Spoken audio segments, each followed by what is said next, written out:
¿Qué harías si descubrieras que la peor pesadilla no está en tus sueños, sino justo detrás de tus ojos?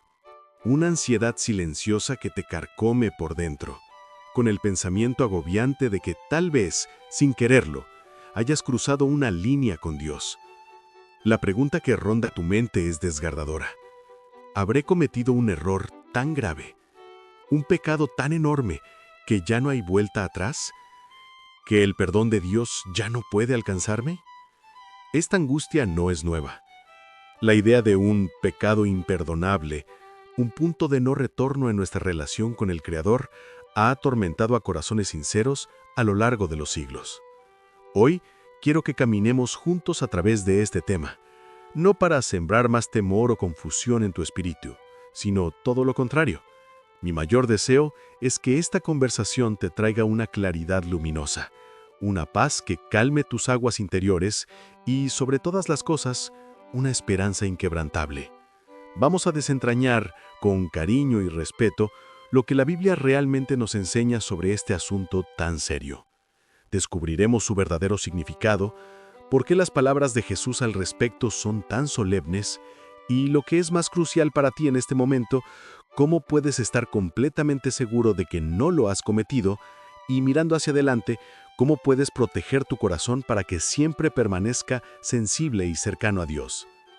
Te pido que me acompañes con apertura, porque lo que exploraremos hoy tiene el poder de cambiar radicalmente tu perspectiva, liberándote del peso de un temor que quizás has cargado demasiado tiempo y recordándote la inmensidad de la gracia que te espera. Para empezar este viaje hacia la comprensión, es fundamental que pongamos unos cimientos sólidos. Cuando nuestro corazón se acusa y pensamos en ofensas graves contra Dios, nuestra mente humana tiende a hacer una lista. Inmediatamente recordamos los actos que la sociedad y nuestra propia conciencia condenan con más fuerza: el asesinato, la traición, el robo, la violencia, las mentiras que destruyen vidas. Es natural sentir que tales cosas deben de alejarnos irremediablemente de un Dios santo. Sin embargo, la narrativa misma de las Escrituras, de principio a fin, nos cuenta una historia distinta y esperanzadora. La historia de un perdón más grande que cualquier falta. Es la historia de un amor redentor que busca al caído. La Biblia nos muestra, una y otra vez, que la misericordia de Dios es tan vasta, tan profunda, que puede cubrir incluso las peores de nuestras ofensas cuando encuentra en nosotros un corazón quebrantado y un arrepentimiento genuino. No tenemos que ir muy lejos para encontrar ejemplos poderosos. Podemos mirar la vida del rey David, un hombre a quien Dios mismo llamó conforme a mi corazón. Este mismo hombre, en un momento oscuro de su vida, cometió adulterio con Betsabé, y para encubrir su pecado, orquestó el asesinato de su leal soldado Urías, un doble pecado gravísimo. Y aún así, cuando el profeta Natán lo confrontó, el corazón de David no se endureció, se quebrantó. Su oración, registrada en el Salmo 51, es un grito de dolor piadoso. Ten piedad de mí, oh Dios, conforme a tu misericordia. Conforme a la multitud de tus piedades, borra mis rebeliones. Y Dios, en su fidelidad, lo perdonó y lo restauró. Otro ejemplo impactante es el del apóstol Pablo. Antes de ser el gran misionero que llevó el evangelio a los gentiles, él era Saulo de Tarso, un fariseo celoso que respiraba amenazas y muerte contra los discípulos del Señor. Consintió la muerte de Esteban y persiguió a la iglesia con furia, arrastrando a hombres y mujeres a la cárcel. Un pecado de persecución y odio contra los mismos hijos de Dios. Y sin embargo, en el camino a Damasco, la gracia lo alcanzó. El perseguidor se convirtió en el predicador más apasionado de aquel Jesús a quien combatía. Si el perdón de Dios pudo alcanzar a un adúltero y asesino como David y a un perseguidor violento como Pablo, nos obliga a hacer una pausa y reflexionar. Entonces, si pecados de tal magnitud pueden ser lavados por la sangre de Cristo y borrados por la misericordia del Padre, ¿a qué se refirió exactamente nuestro Señor Jesús cuando habló de un pecado que no tendría perdón? ¿Qué podría ser tan distinto, tan único en su naturaleza? La respuesta, como todas las respuestas importantes, la encontramos en las palabras del propio Jesús, registradas para nosotros con precisión. Para entender el contexto, debemos viajar en el tiempo a un momento específico de su ministerio. Jesús estaba sanando a un hombre endemoniado que era ciego y mudo. liberándolo por el poder del Espíritu de Dios. La multitud estaba maravillada, pero los fariseos religiosos, llenos de cinismo y oposición, hicieron una acusación terrible. Dijeron: «Este no echa fuera a los demonios, sino por Belcebú, príncipe de los demonios». Atribuyeron la obra clara, compasiva y liberadora del Espíritu Santo a Satanás mismo.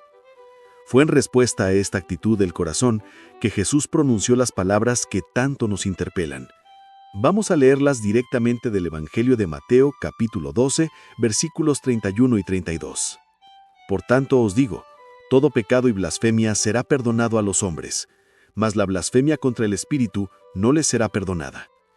Y cualquiera que dijere alguna palabra contra el Hijo del Hombre, le será perdonado, pero el que hable contra el Espíritu Santo, no le será perdonado ni en este siglo, ni en el venidero». Aquí tenemos la clave revelada. Jesús establece una distinción solemne.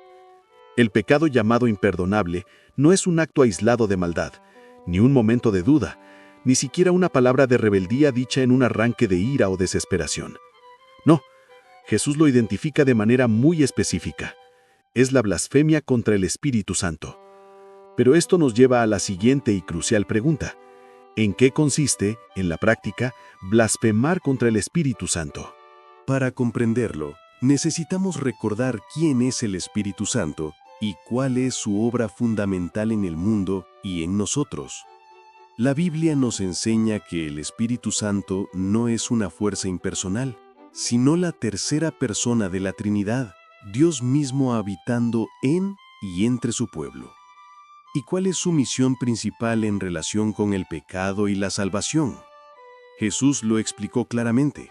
En el Evangelio de Juan, capítulo 16, versículo 8, el Señor dice del Espíritu: «Y cuando Él venga, convencerá al mundo de pecado, de justicia y de juicio».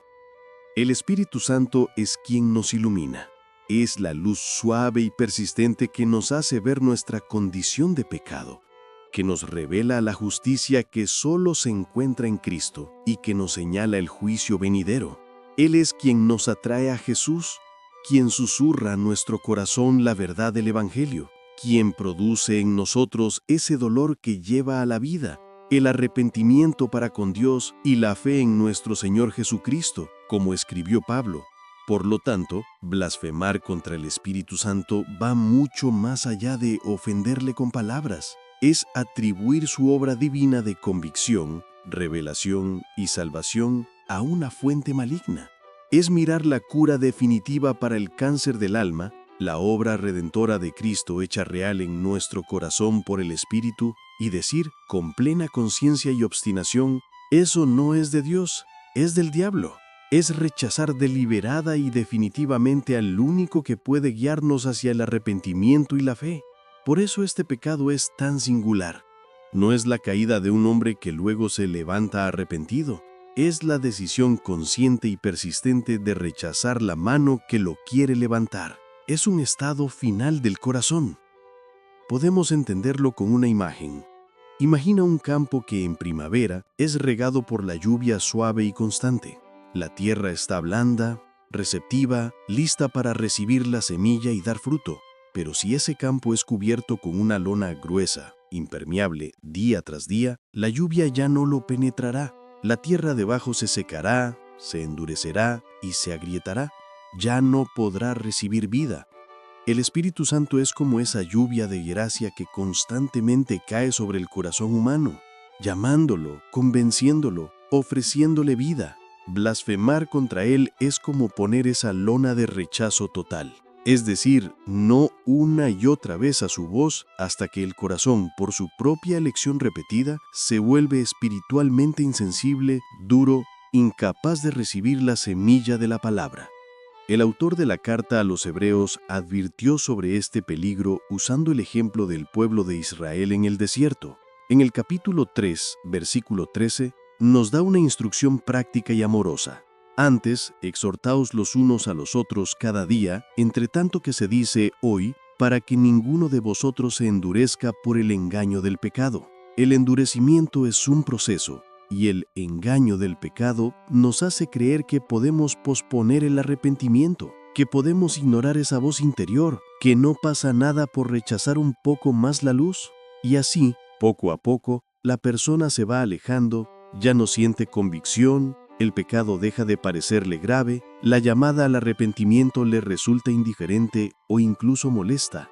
Llega un punto, no porque Dios lo decrete arbitrariamente, sino como consecuencia natural de su elección persistente, en que su condición se vuelve imperdonable.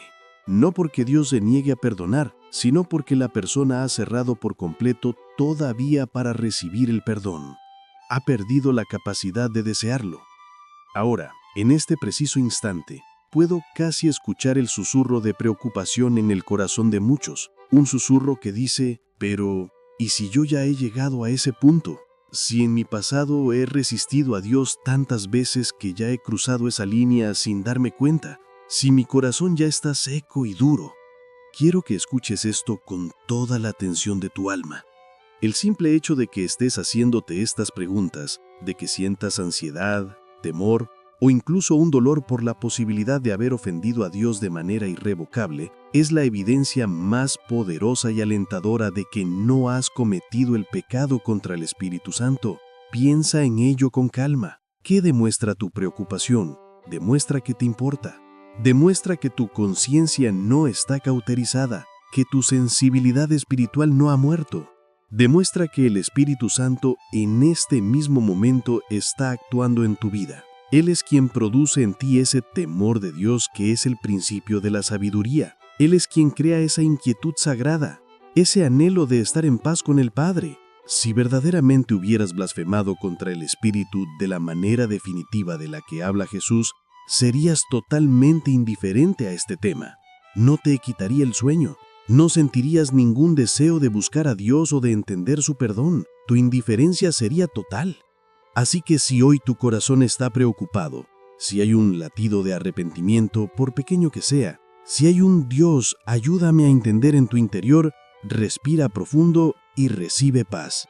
Esa misma preocupación es un faro que te señala que la puerta de la gracia no solo está abierta, sino que el Padre te está esperando en el umbral. Entonces, con esta seguridad maravillosa establecida en nuestros corazones, la pregunta da un giro transformador. Ya no es una pregunta cargada de miedo, sino una pregunta llena de propósito y anhelo de crecimiento. La pregunta ahora es, ¿cómo puedo vivir de tal manera que mi corazón siempre permanezca tierno, receptivo y cercano a Dios, protegiéndome para nunca acercarme ni siquiera al camino del endurecimiento? Esto no es algo pasivo, es una decisión activa, un cultivo diario de nuestra vida interior. Y para ello, quiero compartir contigo algunos caminos prácticos extraídos de la sabiduría de las Escrituras. El primer y más fundamental camino es cultivar una intimidad deliberada con Dios a través de su palabra y la oración conversacional. Esto no se trata de una lectura religiosa fría o de oraciones repetitivas. Se trata de acercarte a la Biblia con hambre, como quien busca alimento para el alma. El profeta Jeremías dijo algo precioso que puede ser la actitud de nuestro corazón. Fueron halladas tus palabras, y yo las comí, y tu palabra me fue por gozo y por alegría de mi corazón. Cada día, al abrir las Escrituras, podemos hacer una oración simple. Espíritu Santo, tú que inspiraste estas palabras, ilumíname ahora. Háblame a través de ellas. Muéstrame quién eres tú, quién soy yo, y cómo puedo agradarte hoy. Luego, la oración se convierte en la respuesta a lo que Él te muestra. Es el diálogo de un hijo con su padre. Es contarle tus luchas, tus alegrías, tus fracasos, y quedarte en silencio para escuchar su voz en la tranquilidad de tu corazón. Este hábito diario es como regar constantemente la tierra de tu ser. Mantiene la arcilla húmeda y maleable en las manos expertas del alfarero celestial, permitiéndole moldear tu carácter a la imagen de Cristo. El segundo camino, que Dios en su sabiduría diseñó como una salvaguardia, es comprometerse de corazón con una comunidad cristiana auténtica y amorosa. El aislamiento es el caldo de cultivo ideal para el engaño y el endurecimiento. Cuando nos separamos del cuerpo de Cristo, perdemos la perspectiva, nuestra visión espiritual se nubla y somos más vulnerables a las mentiras del enemigo. El mandato de Hebreos 13:13 que leímos antes no es una sugerencia, es una necesidad vital. Antes, exhortaos los unos a los otros cada día. Necesitamos hermanos y hermanas que nos conozcan, que nos amen lo suficiente como para decirnos la verdad con gracia, que nos animen cuando flaqueamos y nos sostengan cuando caemos. En una comunidad sana, cuando empiezas a justificar una actitud incorrecta, a minimizar un pecado o a alejarte lentamente, hay personas que, movidas por el amor, pueden tenderte la mano y decirte, hermano, hermana, vamos por acá, mira a Jesús otra vez. Ellos son los reflejos de la gracia de Dios en tu vida, protectores contra la dureza que quiere infiltrarse. Y el tercer camino, que es el fruto natural de los dos primeros, es adoptar el arrepentimiento genuino como un estilo de vida, no como un evento de emergencia. El arrepentimiento bíblico, la metanoia, es mucho más que un lo siento superficial. Es un cambio de mentalidad que resulta en un cambio de dirección. Es reconocer con honestidad, Dios, he fallado. Este pensamiento, esta palabra, esta acción no estuvo de acuerdo con tu voluntad santa. Es permitir que el dolor piadoso, producido por el Espíritu, nos lleve a la confesión, y es tomar la decisión consciente, con su ayuda, de dar la vuelta y caminar hacia la luz. El apóstol Juan, escribiendo a creyentes, nos da una promesa que nos libera de todo perfeccionismo y miedo. Si confesamos nuestros pecados, Él es fiel y justo para perdonar nuestros pecados y limpiarnos de toda maldad. Fíjate en la normalidad y la frecuencia implícitas. Sí confesamos. No dice si alguna vez confesamos. Es un ciclo continuo de caminar en la luz. Cada vez que tropezamos, la respuesta no es escondernos en la sombra de la vergüenza, sino correr inmediatamente a la luz de su gracia y confesar. Esta práctica constante mantiene el corazón en un estado de humildad y dependencia, impidiendo que la costra del orgullo y la autosuficiencia se forme y endurezca. Querido amigo, querida amiga, recuerda esto por encima de todo. El endurecimiento del corazón no es un evento que sucede de repente, como un rayo en un cielo despejado. Es el resultado lento y silencioso de pequeñas elecciones diarias. Comienza cuando decidimos apagar el sermón que nos incomoda porque toca un área sensible. Comienza cuando ignoramos el susurro de la conciencia que nos advierte sobre un chisme, un resentimiento guardado, una mirada de lujuria, una mentira pequeña. Comienza cuando posponemos el momento de arreglar las cosas con Dios o con alguien a quien hemos ofendido. El peligro real no está en la caída, que a todos nos ocurre. El peligro está en elegir quedarnos en el suelo, rechazando la mano extendida del Espíritu que nos dice, levántate, todavía hay camino. Por eso, hoy te extiendo una invitación, no desde la condenación, sino desde el amor más profundo. Te invito a vivir no bajo la nube del temor al castigo, sino bajo la brillante luz de una santa vigilancia. Vigilancia sobre tu corazón, sobre tus afectos, sobre tu caminar diario. Si en este momento, mientras escuchas estas palabras, el Espíritu Santo está tocando un área de tu vida, señalándote algo que necesita ser soltado, perdonado o cambiado, no endurezcas tu corazón, no digas mañana, este es el hoy del que habla la Biblia. Corramos juntos hacia la cruz de Cristo. Allí, en ese lugar donde el amor y la justicia se encontraron, encontraremos que los brazos del Padre están más abiertos que nunca. Él no es un juez severo esperando con un martillo para condenarte por un error. Es el Padre del Hijo pródigo que corre hacia ti cuando apenas te ve venir de lejos, anhelando abrazarte, restaurarte y vestirte con el manto de la dignidad que Cristo compró para ti. El llamado de hoy es a la confianza, no al temor, a la seguridad en su gracia, no a la incertidumbre en nuestra debilidad. Mientras haya en tu pecho un latido de arrepentimiento, un deseo, por mínimo que sea, de volver a Dios, puedes tener la certeza absoluta de que hay esperanza infinita para ti. Su gracia es y siempre será más grande.